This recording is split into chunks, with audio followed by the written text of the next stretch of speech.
Nico's screams tore through first class. High, frantic, unbroken. The kind of cry that bypasses logic and hits bone, the kind that makes every passenger freeze and pretend they aren't affected. No one complained. Not when they saw the man holding the baby. Cassian Santoro sat like a storm trapped in a suit. Broad shoulders rigid, jaw flexing with every shattered note of his son's cry.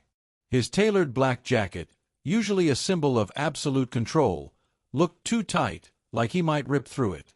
His eyes, dark and famously cold, held something no one expected from the dawn of the Santoro family. Panic. 2 months old, and Nico was already drowning under a legacy he never asked for. 2 months since Serafina died giving birth. 2 months since Cassian discovered that all his power meant nothing to a child who needed a mother's warmth. The baby's fists pushed against his chest, desperate, frantic, searching. "Sir," one of his guards murmured, "we can divert the flight." "No," Cassian didn't raise his voice. He didn't need to. "We stay on schedule." But Nico didn't care about schedules. Or empires. Or the deadly reputation of the man holding him. 3 rows back, Elara Mitchell felt her body react before she understood why. A sharp ache spread through her chest, milk letting down instinctively in response to the infant's cry. She inhaled sharply, pressing an arm across herself as if she could will it away. 6 months since her daughter, Emma, had died. 6 months since the doctors said SIDS like the word could explain anything. 6 months, and her body still believed her baby was alive. She leaned forward, breathing carefully, trying not to fall apart. A flight attendant approached. "Miss, are you okay?" Elara looked toward the crying. I'm a pediatric nurse. That baby, something's wrong. I might be able to help."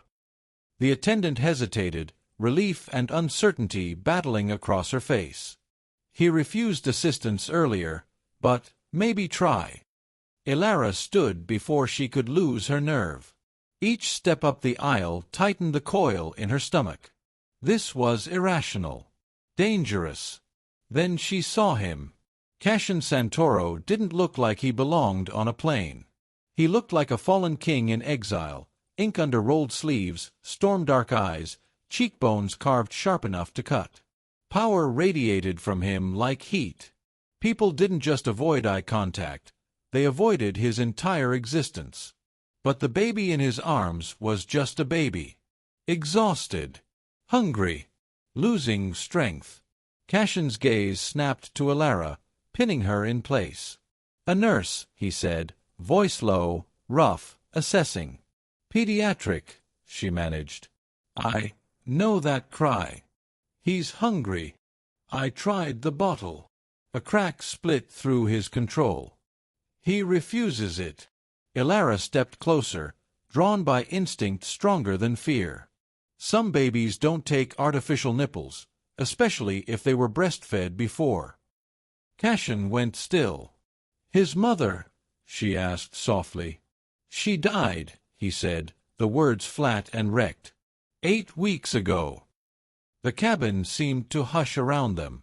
Elara nodded, throat tight. "Then he's looking for something familiar. Something comforting." Their eyes met. He understood. Another cry ripped from Nico's tiny body, thin, tired, dangerous. Cassian exhaled like something inside him broke. "Are you offering what I think you're offering?" he asked, voice quiet, lethal with disbelief. Elara's pulse thundered. "I'm still producing milk. After losing my daughter, it never stopped." Her cheeks burned. "If you'll allow me, I could try." The air shifted. Passengers stopped pretending they weren't watching. Cassian stared at her like she was something unreal. "The restroom," he said finally, rising with controlled urgency. "It's private." He led her toward the first-class lavatory, then paused in the doorway, uncertainty flickering across his face, an expression that looked foreign on him. "I'll wait here," he said. "Unless you need." I'll be fine. She swallowed. What's his name? Nico. The name trembled out of him. She took the baby. Nico's cries softened immediately, instinct guiding his tiny body toward her warmth. I'll take care of him, she whispered. Cashin stepped back. The door clicked shut. Inside, Ilara inhaled shakily. She unbuttoned her blouse with practiced, trembling hands, positioned Nico carefully, supported his head. For a moment, he struggled. Then he latched. The relief hit her like a punch. Milk pulled, steady and sure. Nico's body relaxed against her. Tears filled her eyes, silent and unstoppable. Outside, Cashin stood motionless, fists clenched, listening to the impossible silence, the first peace his son had known since the night Serafina died. When Ilara finally stepped out, Nico was asleep against her shoulder, face soft and full. Cashin looked at them as if the world had shifted. He's asleep, she whispered. You helped him. His voice was quieter than she'd imagined possible. She offered Nico back. As she did, Cashin caught her wrist, not hard, but deliberate. Your name? Ilara Mitchell. Cashin Santoro. A vow wrapped in a name. He placed a card in her free hand. Call me when we land. A beat. For dinner. She should have refused. She didn't. And the look Cashin gave her was enough to alter the course of both their lives. The SUV waiting for Ilara didn't look like transportation to a dinner. It looked like transport for someone being moved under federal protection, or someone being taken somewhere they shouldn't be able to walk away from. Ms. Mitchell? The driver asked as she approached. Yes. Mr. Santoro is expecting you. He opened the door with a formality that made her pulse skip. The interior was dark leather, cold air, and silence. When the locks clicked shut automatically, her heart lurched. Where exactly are we going? She asked. The Don's estate. The Don. He hadn't told her that. The highway blurred past, then suburbs, then gated stretches of land that whispered old money and older secrets. At the final gate, 2 armed guards checked the vehicle before waving them through. The estate was a mansion built to intimidate. Sweeping lawns, stone facades, windows like watchful eyes. The front door opened before she could knock. Ms. Mitchell. A woman in her 60s greeted her, tall, sharp-eyed, hair styled into disciplined gray waves. I'm Marta, the house manager. The Don is waiting in the nursery. Nursery. Her heart tightened. She followed Marta through marble hallways and curated silence. Wealth pressed on her from every angle, art she couldn't name, rugs she was afraid to step on, a staircase wide enough for a wedding procession. Before they reached the top landing, she heard him. Nico. His cry was weaker now, but frantic, a sound that struck her like a memory she wasn't ready to feel. Marta pushed open a door. The nursery was luxurious. Soft blue walls, a hand-painted sky mural, a crib carved from dark wood. Everything perfect. Except the baby. Cashin stood at the window, Nico in his arms. His sleeves were rolled up, revealing ink running down his forearms, symbols, crests, a crown. His hair was tousled like he'd been dragging a hand through it for hours. His expression was carved in stone. When he turned, relief cracked through that stone like a fault line. Ilara, he said quietly. Thank God. He's been calling for you. Calling, she whispered. He won't eat. His voice thinned with exhaustion. 1 bottle the night we landed. Nothing since. Nico's cries rose at the sound of his father's voice, tiny fists trembling. Ilara stepped closer before she could stop herself. Up close, Nico's little face was pale, his cry hoarse. His arms weren't thrashing as strongly as before. What happened? She murmured, touching the back of his hand, feeling the weakness there. Cashin looked like the question scraped something raw inside him. The doctor wants to hospitalize him. Tube feeding. He swallowed hard. I can't put him through that unless I have no choice. He's already lost his mother. Ilara's chest tightened. Emma. Serafina. 2 women. 2 babies. 2 griefs twisting together like threads of the same rope. Let me hold him, she said softly. Cashin hesitated only a moment before handing Nico over. The instant he was in her arms, Nico's cry hitched. His face turned into her chest, rooting instinctively. Her body responded just as fast, tightening, aching, preparing. He remembers, she whispered. He recognizes the comfort. Cashin watched her, something dangerous and vulnerable flickering across his face. Ilara, he stepped closer, voice low. I know what I'm asking. I know it's not fair. You're asking me to help your son, she said. That part is simple. It's not simple, he countered. Not in my world. What does that mean? He hesitated, long enough for dread to crawl up her spine. My grandfather brought the old traditions with him from Sicily, Cashin said. Some families still follow them. Mine included. His gaze dropped to Nico, then back to her. When a woman nurses a Don's child, she becomes sacred to the family. Bound. Protected. Her heart kicked hard. Protected how? In the old ways, he said quietly, she is considered the child's mother. Ilara stared at him. That's not, Cashin, I'm not. I don't expect you to be my wife, he said quickly. This isn't the 1800s. But in my world, symbols matter. Acts matter. If anyone finds out what you did on that plane. What happens? You become a target, he said. A way to get to me. To him. His eyes hardened. And I won't allow that. Silence pressed tight around them. Nico whimpered, rubbing his cheek against her shirt.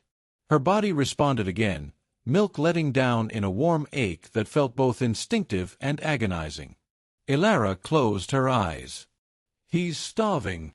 Yes, Cashin whispered. He is. I could help him. It came out softer than she meant.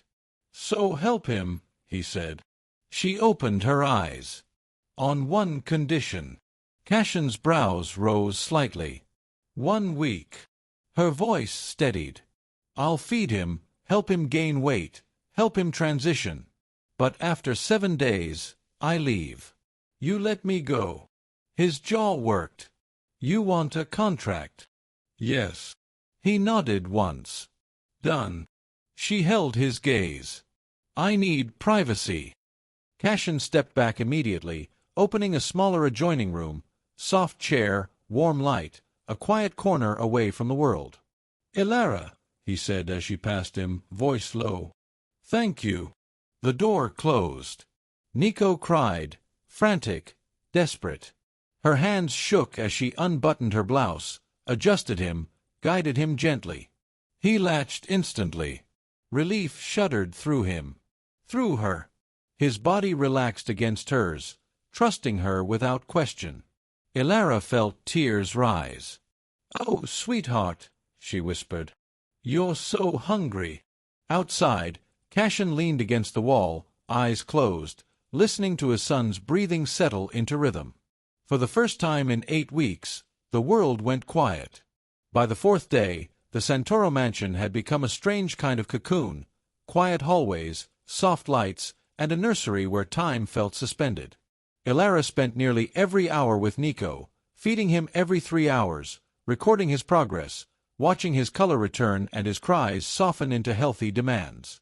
He was thriving, and Cashin was always there. Not hovering, not intrusive, just present. Sitting in the corner chair during each feeding, sleeves rolled up, forearm ink exposed, watching with a focus that felt too intense to be casual. As if feeding Nico wasn't just a necessity, it was something sacred he didn't want to blink through and miss. Ilara tried not to notice him. She failed spectacularly. On the 4th evening, Nico slept in her arms after finishing a full, satisfied feed, his longest yet. She glanced at Cashin. "He's gaining weight," she said softly. "Another few days, he'll be strong enough to start transitioning." "Good." He didn't sound relieved. Something coiled tight under his voice. Ilara shifted.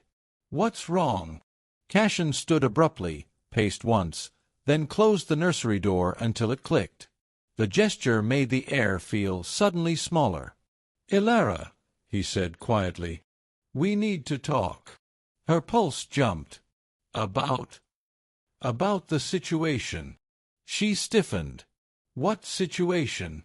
Word got out. Her stomach dropped. Cashin raked a hand through his hair, the gesture both frustrated and raw. "3 families reached out today, asking questions. About me." Her voice wavered. "Yes." He met her eyes. "About you. About what you're doing. About whether I've claimed you." The air left her lungs. "Claimed." "They want to know if you're under my protection," he said. "As an employee, or as something more."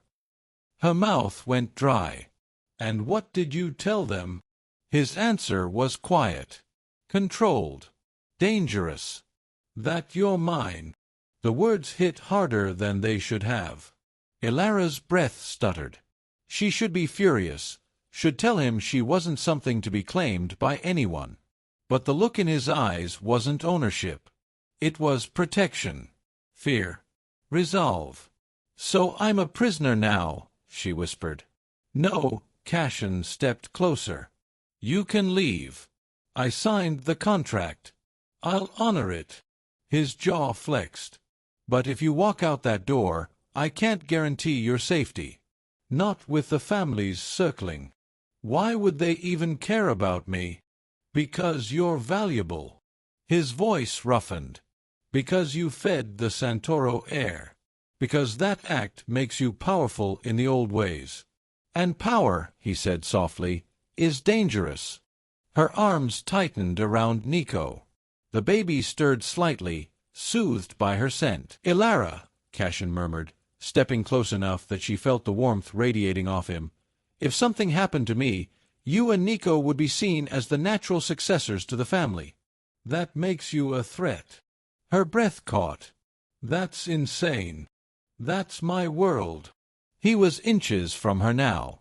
She could smell him, clean, warm, a whisper of dark cologne. She could feel the tension in him, the restraint vibrating through every careful movement. "I'm sorry you're caught in this," he said softly. "But Ilara," his voice cracked just slightly, "I'm not sorry you're here." Her pulse hammered. "Cashin," she whispered, "this can't. Let me finish." He stepped closer, and her back brushed the edge of the rocking chair.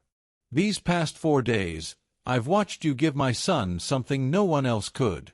I've seen him peaceful, safe, alive." His eyes held hers, unflinching. "You gave us hope." "Cashin," her voice trembled, "don't pull away." His hand lifted slowly, giving her every chance to refuse.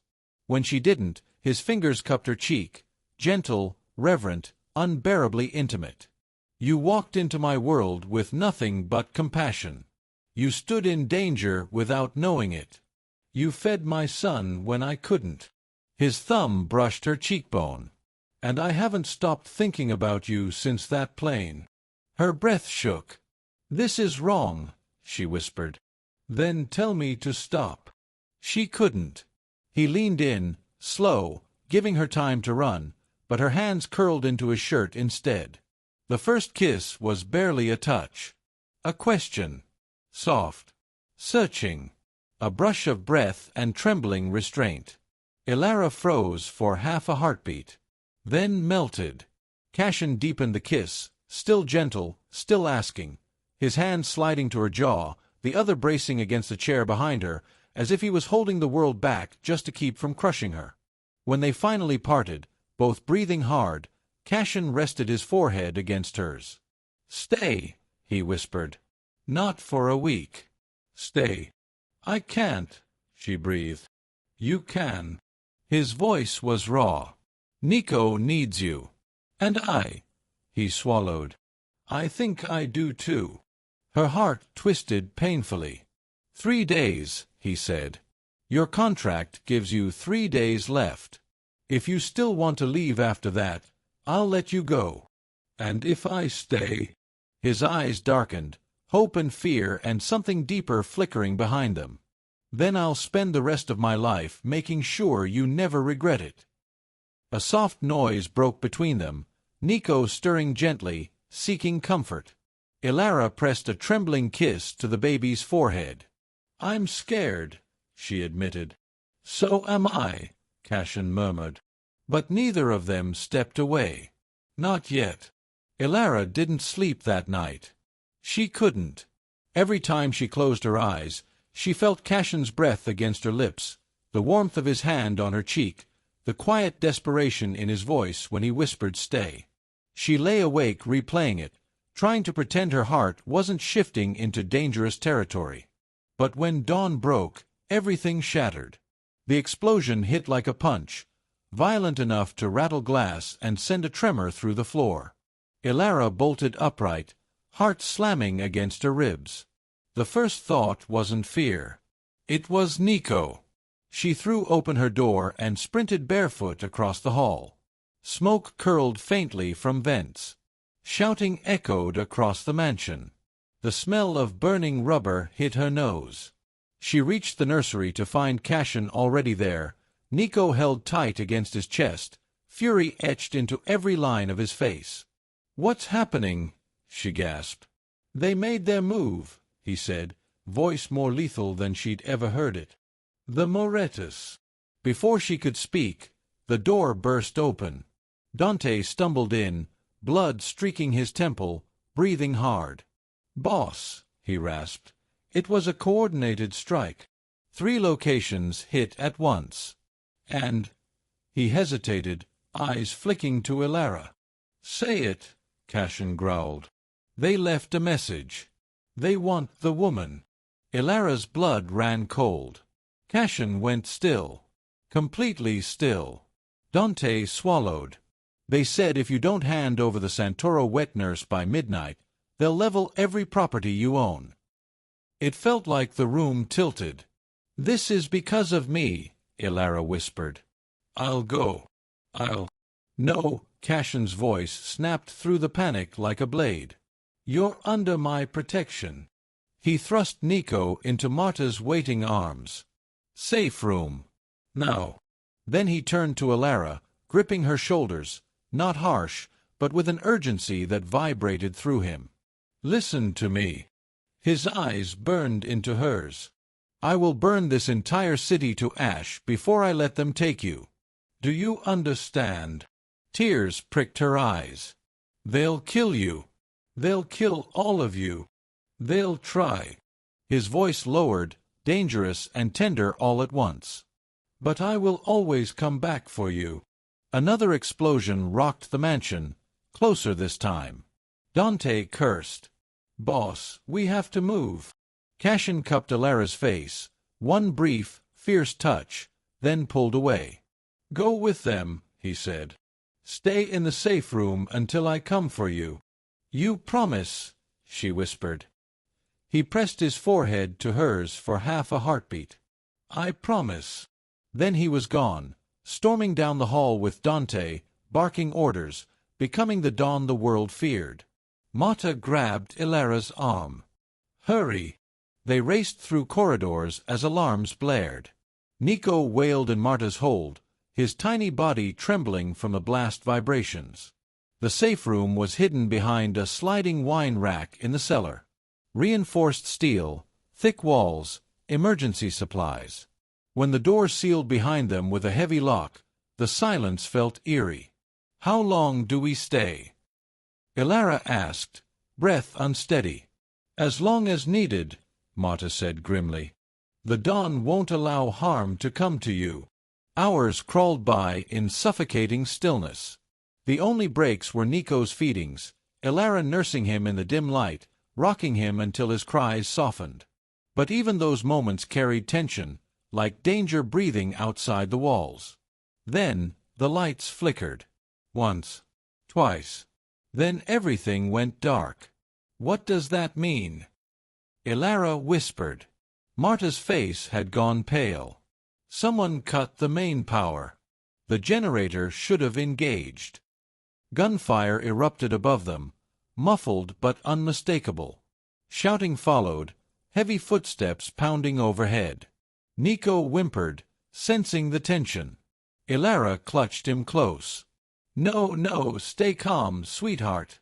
The safe room door boomed under impact. Metal shrieked. Marta raised a gun Ilara hadn't known she carried. "Behind the bookshelf." "Go. Now, I'll buy you time." "No." The door boomed again, denting inward. A crack split down the seam. "Go." Marta shoved her toward the emergency exit. Ilara ran, Nico in her arms, heart slamming, tears blurring her vision.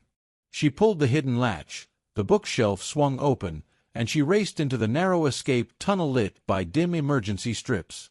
Behind her, the safe room door exploded inward. Gunshots. A scream.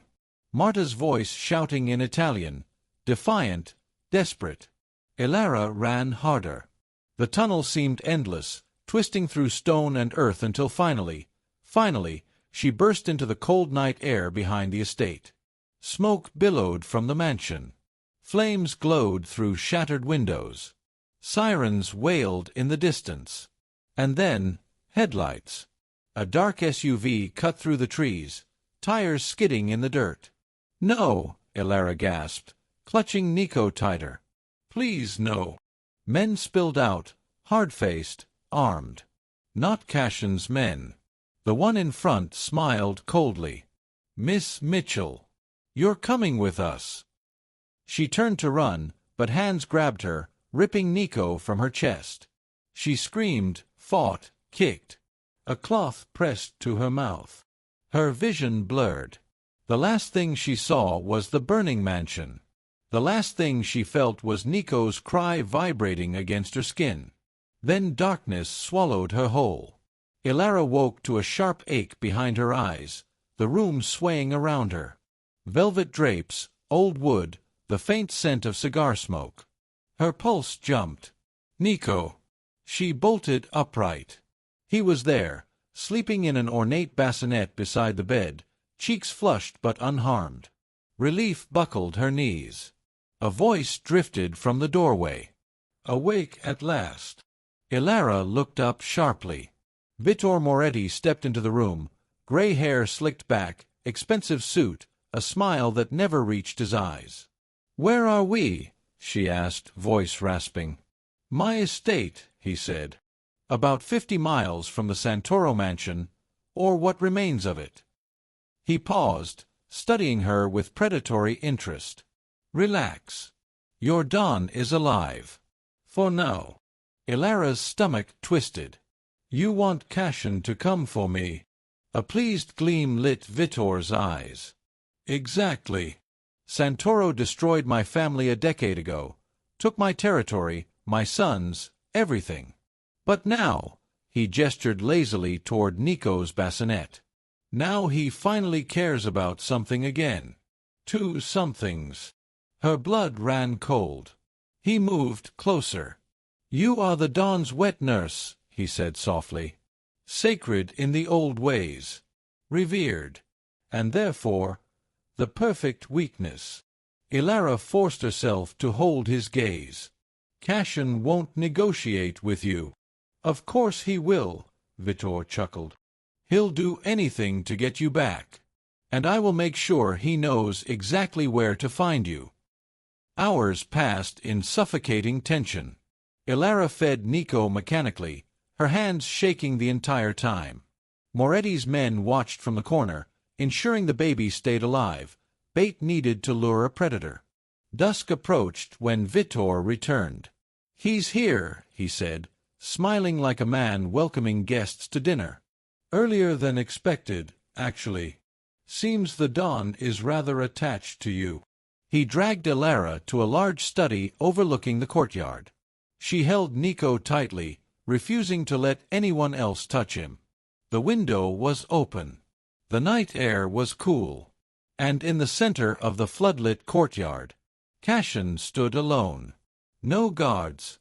No weapons visible. Hands raised. Elara's breath caught in her throat. He looked wrecked. Smoke-stained clothes, a cut along his brow, exhaustion etched into every line, but his eyes were locked on her. When their gazes met, something inside her broke. Vitor leaned out the window. Santoro! Your empire for the woman and child. Everything you own. Sign it over, and they live.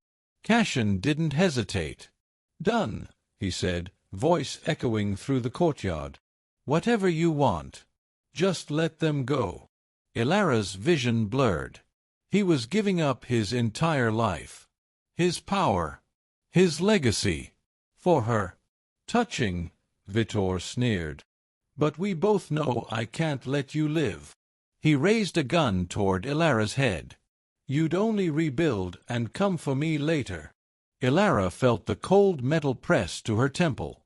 Nico whimpered in her arms. Cassian's face changed.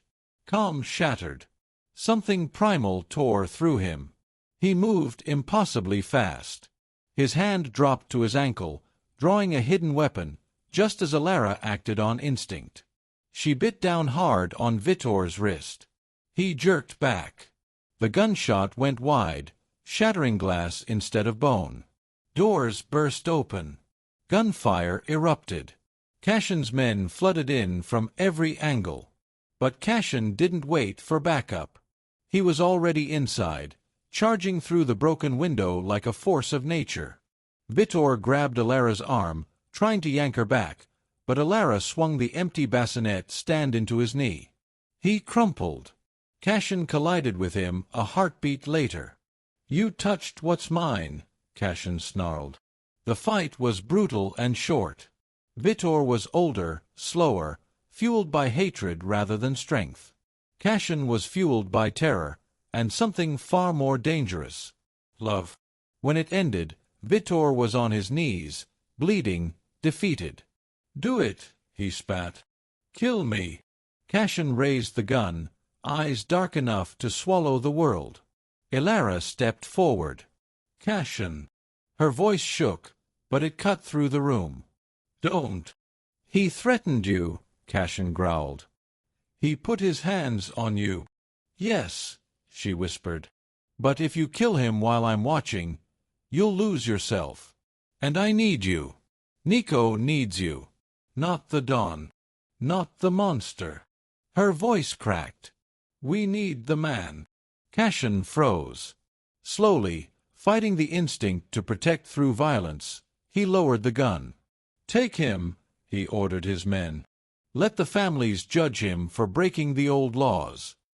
As Vitor was dragged away, cursing in defeat, Cassian turned to Elara. And everything inside him shattered. He crossed the room in 2 strides and pulled her, and Nico, into his arms. His body trembled against hers. I thought I lost you, he whispered into her hair. When the safe room fell, when I couldn't find you, I thought. You found us, she murmured, burying her face against his shoulder.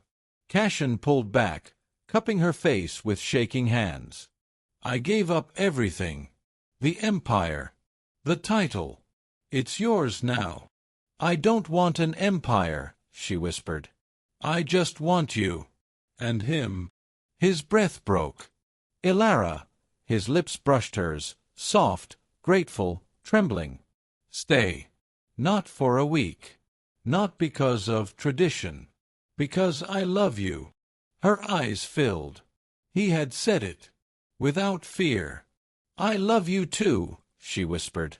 God help me, I do. Cassian closed his eyes, relief crashing through him. Then let's go home, he said softly. A real home. Far from all this. Elara nodded. And that night, with smoke rising behind them and Nico sleeping safe in her arms, they left the world of violence behind. to build a new one, together.